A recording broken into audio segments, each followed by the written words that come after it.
हरिओम। मैं योगाचार्य मनीष नेगी अपने YouTube channel योगाचार्य Manish Negi में आप सभी का स्वागत करता हूँ। आज हम बात करेंगे टॉन्सिल के ऊपर। टॉन्सिल क्या होता है, इसके बिगड़ने से क्या क्या परेशानियां उत्पन्न होती हैं, क्या इसके लक्षण होते हैं, और हम योग अभ्यास और कुछ प्राणायामों के माध्यम से आज टॉन्सिल की समस्याओं को जड़ से दूर करेंगे।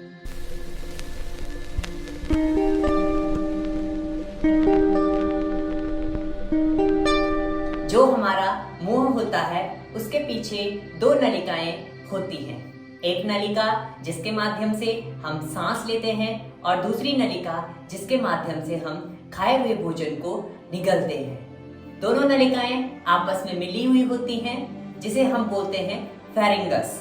यह नलिकाएं हमारे शरीर के अंदर जाती हैं, दोनों आपस में मिली हुई रहती हैं। इनके साथ साथ हमारे जीभ के दोनों ओर दो ग्रंथि उत्पन्न होती है जो होती है लासिका ग्रंथि, और यह इस ग्रंथि को हम कहते हैं लीवस ग्लैंड्स। जो लासिका ग्रंथि है उनको हम कहते हैं लीवस ग्लैंड। इसके बिगड़ने से ही टॉन्सिल की समस्या उत्पन्न होती है। अब हम जानेंगे कि क्या क्या लक्षण हैं जिनके माध्यम से टॉन्सिल की समस्या उत्पन्न होती है। जो सबसे पहले हम जानेंगे कि जो हमारे टॉन्सिल की समस्या बढ़ रही है यदि हम सर्दियों में अपने गर्म कपड़ों को नहीं पहनते हैं। इसके कारण क्या होता है कि हमें खांसी उत्पन्न होती है और वहां पर हमारे गले पर जो घर्षण हो रहा है उस घर्षण के कारण हमें टॉन्सिल की समस्याएं उत्पन्न हो रही हैं। तो ज्यादा तीव्र खांसी होने पर भी हमें घर्षण की समस्या उत्पन्न होती है। खान पान के कारण यदि हमारा खाना सही से नहीं हो पा रहा है तो हमें जो टॉन्सिल की समस्या है वो उत्पन्न हो रही है। हमारा खाना यदि टेस्टी नहीं लग रहा है तो हमें टॉन्सिल की समस्या उत्पन्न हो रही है। तेज बुखार आना, खान पान में जो हमारी समस्या है खान पान की उसको सही स्थिति में न रहना, सर दर्द होना, ठंडा लगना और काफी दिनों तक हमें जो कफ की समस्या है वो बने रहना, इन सारी चीजों में यदि यह चीजें हो रही हैं तो हमें लक्षण हैं टॉन्सिल की समस्या के। हमारे श्वास में दुर्गंध आना, ये सारी समस्याएं हमारे जो टॉन्सिल की समस्या है उसको उत्पन्न करती है और हमें महसूस हो जाता है कि हमें टॉन्सिल की समस्या उत्पन्न होने वाली है। यदि हमारा लंबे समय तक खांसी चल रही है और कफ की समस्या बनी हुई है तो टॉन्सिल की समस्या आने वाली है। अर्थात हमें यदि इन सारी समस्याओं से हम जूझ रहे हैं तो हमें टॉन्सिल की समस्या उत्पन्न होने वाली है। अब आएंगे हम योग अभ्यास के माध्यम से कि किन माध्यमों से, किन योग अभ्यासों से, किन प्राणायामों के माध्यमों से कि हम अपनी टॉन्सिल की समस्याओं को 1 से 3 महीने के अंदर दूर कर सकते हैं। 2 योग अभ्यास मैं आपको बताऊंगा, 2 प्राणायाम आपको बताऊंगा जिनके रेगुलर इस्तेमाल से आप अपने शरीर को टॉन्सिल की समस्या से दूर कर सकते हैं। बहुत ही बेहतर प्राणायाम है, बहुत ही बेहतर योग अभ्यास। आरंभ करते हैं पहला योगाभ्यास जिसका नाम है सिंहासन। इसके लिए हमें सबसे पहले वज्रासन में बैठ जाना है। जिन लोगों को नहीं पता कि वज्रासन में कैसे बैठते हैं वो मैं डिस्क्रिप्शन में लिंक डाल दूंगा, उसकी मैंने एक सेपरेट वीडियो बना रखी है कि किस प्रकार से किस स्थिति में हमें वज्रासन में बैठना चाहिए। आ जाएंगे हम वज्रासन की स्थिति में। हमें वज्रासन में बैठ जाना है। अब हमें अपने दोनों पांव को और दोनों घुटनों को आगे से खोल देना है। बटक्स आपके आरामदायक स्थिति में होंगे। आप दोनों हथेलियों को आगे की अवस्था में रखेंगे इस प्रकार से।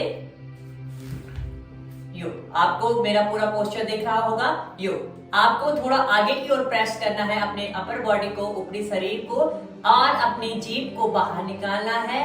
और आपकी जो नजरें होंगी वो आपके नाक की टिप्स पर होंगी, आपको वहां पर देखना है और गर्जन करना है अपने गले के माध्यम से। 3 बार करेंगे, देख लीजिएगा कैसे आपको करना है। स्थिति को बना लीजिएगा, जीभ को बाहर निकाल दीजिएगा।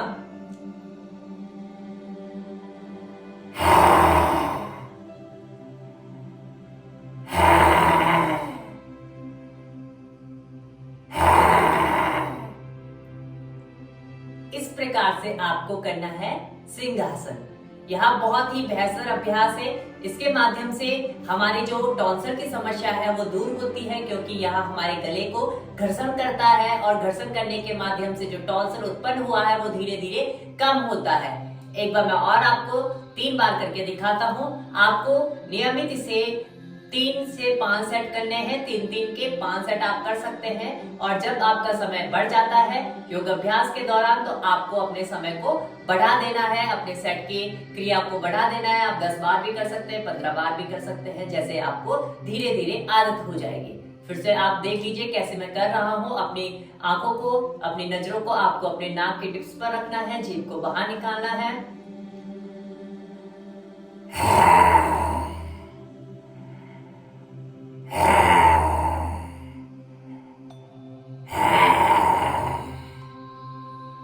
धीरे से आएंगे वापस और रिलैक्स करते हुए बैठ जाएंगे सुखासन में।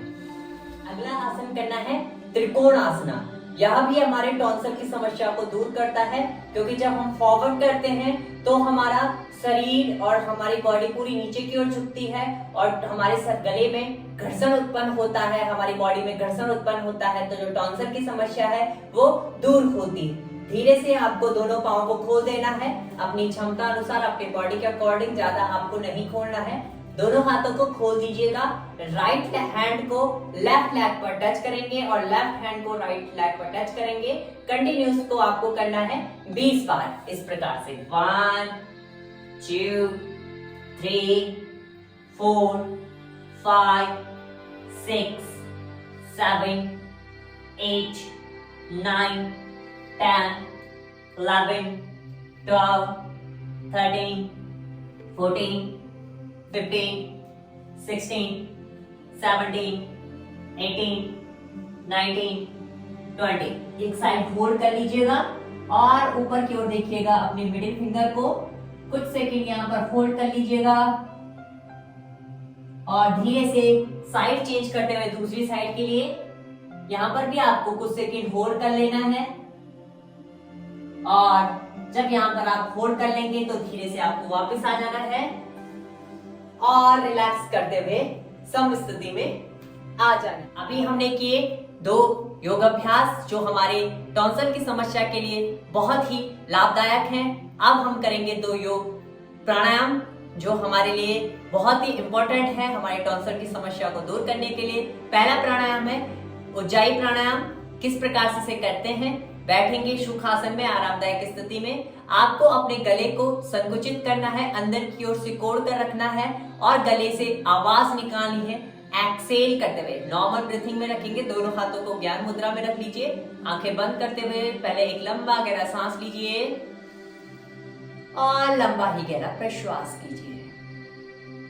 2 तरीके से इसे हम करते हैं। एक बार हम अपने हाथों से इंटरलॉक कर सकते हैं, अर्थात आपको उसे प्रेस करना होता है, या फिर आप खुद ही अपनी चिन के माध्यम से इंटरलॉक कर सकते हैं, जैसा आपको बढ़िया लगता है।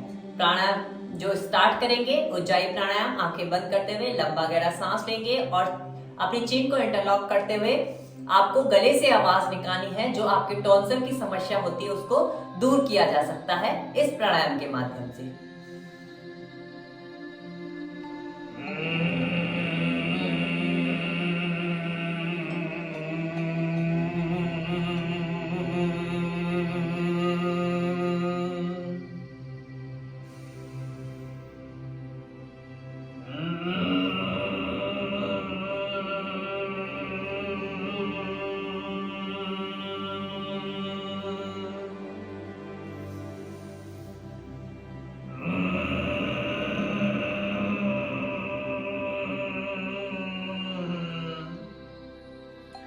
इस प्रकार से आपको उज्जाई प्राणायाम को करना है, या फिर आप अपने हाथों से भी इंटरलॉक कर सकते हैं।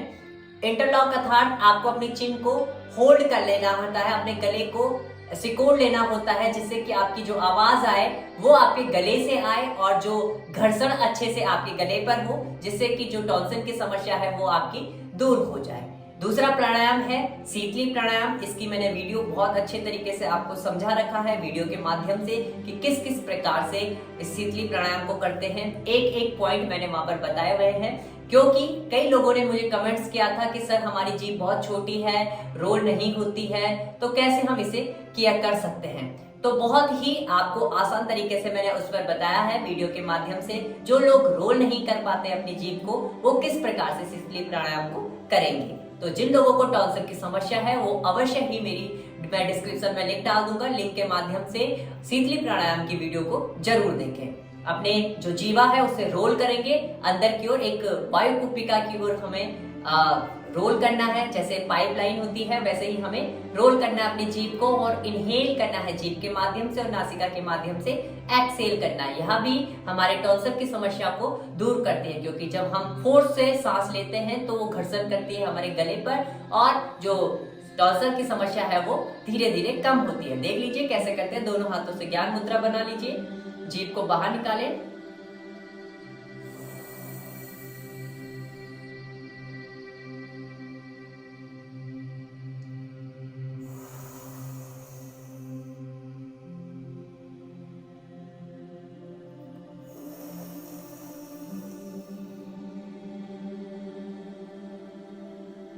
यह था शीतली प्राणायाम। आप लोगों को समझ में आ गया होगा, नहीं आया तो आप वीडियो देख लीजिएगा। उम्मीद करता हूँ आज का सेशन आप लोगों को अच्छा लगा होगा। 2 प्राणायाम और 2 योग अभ्यास हमने आज किए, और टॉन्सिल की समस्या को हम जड़ से दूर करेंगे 1 से 3 महीने के अंदर। यदि किसी भी लोग को टॉन्सिल की समस्या है, कोई भी टॉन्सिल से ग्रसित है, तो इन योग अभ्यासों को करेगा तो अवश्य ही 2 से 3 महीने के अंदर अपने टॉन्सिल की समस्या से निजात पा लेगा, और हमेशा हमेशा के लिए उनके टॉन्सिल की समस्या दूर हो जाएगी। मिलते हैं नए सेशन के साथ, नए इंटरेस्टिंग वीडियो के साथ। तब तक के लिए हरिओम।